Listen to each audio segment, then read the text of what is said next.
కళ్యాణం వేరు, వివాహం వేరు. చాలామందికి వచ్చేటటువంటి పనికిమాలిన సందేహం ఏమిటంటే, భగవంతుడికి ఎందుకంటే నీ పెళ్ళిళ్ళు అంటుంటారు. అది పెళ్ళి కాదు, అది కళ్యాణము. నేను పెళ్లి చేసుకున్నప్పుడు నా శుభలేఖ మీద కళ్యాణ శుభలేఖ అని వేసుకోకూడదు, అది వివాహ శుభలేఖ. నేను ఎత్తుకున్నది వివాహము. వివాహము అంటే విశిష్టమైనటువంటి పరమేశ్వరుణ్ణి పొందడానికి నేను ఆశ్రమం మారాను, బ్రహ్మచర్యం నుంచి గృహస్థాశ్రమంలోకి వెడుతున్నాను. అందుకని అది వివాహం. పరమేశ్వరుడిది వివాహం కాదు, కళ్యాణం.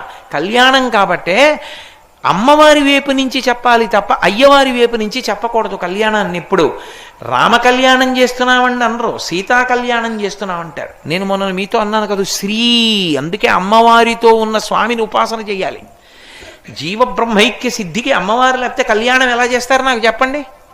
ఎలా కుదురుతుంది కళ్యాణం చేయడం? కుదరదు, కళ్యాణం చేయలేరు మీరు. అమ్మవారిని అయ్యవారితో చేరుస్తారు. అందుకే సీతా కళ్యాణం, రుక్మిణీ కళ్యాణం, పార్వతీ కళ్యాణం, పద్మావతీ కళ్యాణం అంటాం తప్ప శివ కళ్యాణం, రామ కళ్యాణం, కృష్ణ కళ్యాణం అనరు.